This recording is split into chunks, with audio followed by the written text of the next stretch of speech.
गणनायकाय गणदैवताय गणाध्यक्षाय धीमहि गुणशरीराय गुणवन्दिताय गुणेशानाय धीमहि गुणाधीताय गुणाधीशाय गुणप्रविष्टाय धीमहि एकदन्ताय वक्रतुण्डाय गौरीतनयाय धीमहि गजेशानाय भालचन्द्राय श्रीगणेशाय धीमहि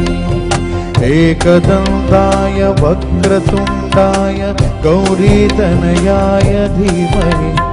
गजेशानाय भालचन्द्राय श्रीगणेशाय धीमहि